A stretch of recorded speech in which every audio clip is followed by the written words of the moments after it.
रक्तचंदन म्हटलं की तुम्हाला एक पिक्चर आठवतो, पुष्पा. अगदी बरोबर. या पिक्चर मध्ये हा रक्तचंदनाचा जो भाग सांगितलेला आहे, रक्तचंदन हे अत्यंत बहुमूल्य औषध आहे, याची तस्करी केली जाते. नमस्कार, मी वैद्य सुविनय दामले. बऱ्याच जणांचा प्रश्न होता, रक्तचंदन या झाडाविषयी आपल्याला जरा जास्ती माहिती पाहिजे. हळू आवाजात सांगतोय, रक्तचंदन विकण्यावर कायद्याने बंदी आहे. अशी अनेक औषधं आयुर्वेदामध्ये आहेत की कायद्याने कुठच्या तरी वन खात्यामध्ये कुठच्या तरी आणखीन दुसऱ्या खात्यातर्फे की ही औषधं बॅन केलेली आहेत, मिळतच नाहीत. कितीही चांगलं औषध असू देत, ते तुम्हाला औषधात वापरता येणं कायद्याने बंदी आहे. मग काय, मागच्या मार्गाने पळवाटा काढून इकडनं तिकडनं छुप्या मार्गाने त्याची तस्करी करून औषधं बनवली जातात. रक्तचंदन हे अत्यंत बहुमूल्य औषध आहे, याची तस्करी केली जाते.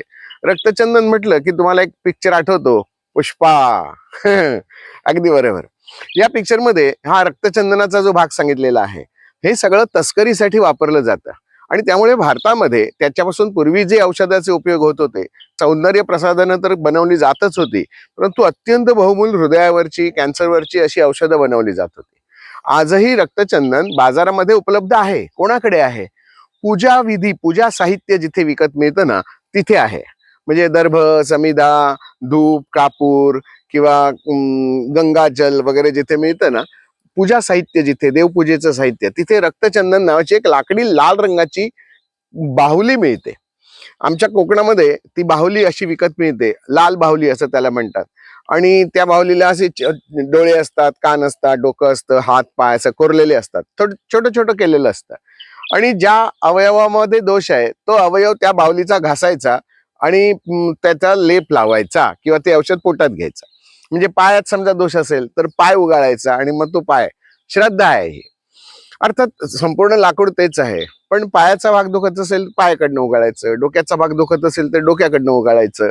उगाळायचं म्हणजे झरवायचं. सहाण नावाचा एक दगडी एक तुकडा असतो गोल, आणि त्याच्यावर काही असे ठोकणे मारलेले असतात आणि त्याच्यावर ते लाकूड असं छानपैकी घासलं जातं. चंदन जसं उगाळलं जातं तसंच.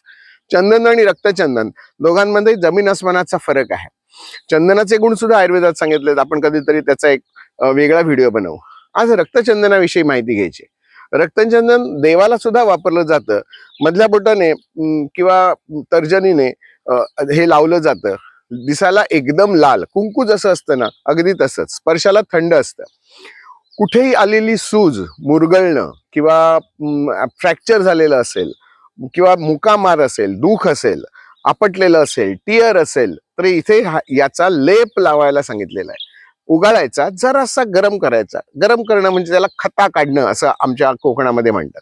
जरासं धगधगवून घ्यायचं, चुलीत घेऊन किंवा गॅसवर ठेवून लोखंडी पळीमध्ये जरा गरम झालं की मग त्याचा लेप चांगला पाण्यामध्ये उगाळून गरम करून तो लेप लावायचा. हा एक प्रकार झाला. पोटात घेण्यासाठी अत्यंत चांगलं औषध जे आहे, हे रक्तप्रसादन, हे त्याचं कार्य सांगितलेलं आहे. रक्तप्रसादन म्हणजे काय? जिथे रक्त साठून राहिलेलं असेल तर तिथलं रक्त तिथे लावल्यानंतर रक्त तिथलं आजूबाजूला जातं, पसरून जातं, प्रसादन होतं म्हणजे पसरतं. म्हणजे जिथे गाठ झालेली असेल तर ती गाठ, त्या गाठीला समजा जर वर्ण लावलं आणि पोटातनं घेतलं तर ती गाठ विरघळायला पण मदत होते. कुठचीही गाठ म्हणजे कॅन्सरची होऊ शकेल का? हो, होऊ शकेल. अरे म्हणूनच तर तस्करी चालली ना. या औषधावर इतकं छान संशोधन चाललेलं आहे, परंतु त्याला सरकारी मान्यता असल्याशिवाय तुम्ही याच्यावर परीक्षण सुद्धा करू शकत नाही, अशी परिस्थिती आहे. परंतु आपण औषधात वापरतो आणि हे औषधं जी आहे ही मार्केटमध्ये कशी मिळतात तेही मी तुम्हाला सांगितलं. उगाळायचा कष्ट फक्त आपल्याला आहे. पावडर पण विकत मिळते, पण त्याच्यात भेसळ असण्याची शक्यता जास्ती असते. त्यामुळे ते उगाळून घेणं हे सगळ्यात चांगलं. उगाळून चमचाभर त्याचा लेप लावायचा. आता समजा लिगामेंट टिअर असेल तर तिथे लावू शकता. कुठे सिस्ट झाली असेल, मग ती गर्भाशयामध्ये असेल, स्तनामध्ये असेल, मानेमध्ये असेल, टॉन्सिल्सची असेल, ब्रेनमध्ये कुठे असेल, किडनीच्या वर असेल, कुठेही शरीरामध्ये असलेली गाठ, सिस्ट, फायब्रॉइड या स्वरूपामधलं, लायपोमा या स्वरूपामधला गूट गोव्याच्या भाषेमध्ये म्हणतात, एखादा लिम्फ नोड एनलार्ज झालेला असेल, टीबी मुळे सुद्धा असेल, ह्या सगळ्या प्रकारच्या गाठींवर याचा लेप जर लावला तर तो लेप खूप छान काम करतो. पोटातही घ्यायचा, म्हणजे उगाळलेला जाड भाग असेल तो वरनं लावण्यासाठी, आणि सहाणेवर जे उगाळून राहिलं असेल त्याच्यात थोडंसं पाणी घालायचं आणि ते चमचाभर पाणी जरी रोज घेतलं सकाळी ना, तरी सुद्धा आपलं काम पूर्ण होऊन जातं. म्हणजे वेगळा त्याचा फॉर्म्युला औषधी बाजारात विकत मिळतो का? नाही, मिळणार पण नाही, शोधू पण नका. परंतु मी आता सांगतो या पद्धतीमध्ये ते लाकूड जर आपण मिळवण्याचा प्रयत्न केला तर हे लाकूड उपलब्ध आहे आणि त्याचे हे दोन उपयोग आता जरी लक्षात घेतलेत तरी चांगलं. साध्या छोट्या छोट्या पिंपल्स वगैरे जे येतात, इथले लिम्फ नोड्स एनलार्ज होतात, तिथे वापरू शकतो का? हो, वापरू शकतो. युक्ती वापरली की औषध आयुर्वेदातलं कुठेही कसंही वापरता येऊ शकतं. रक्तचंदनाबद्दल एवढीच माहिती सध्या पुरेशी आहे, कारण जर द्रव्य उपलब्धच नाहीये तर त्याविषयी मी कितीही ढोल पिटले आणि जर ते औषध मिळणारच नसेल तर ते फक्त कानाला सुखावं वाटतं. प्रत्यक्षात वापरायची वेळ येते तेव्हा ते द्रव्य जर नसेलच तर उपयोग काय ना सांगून.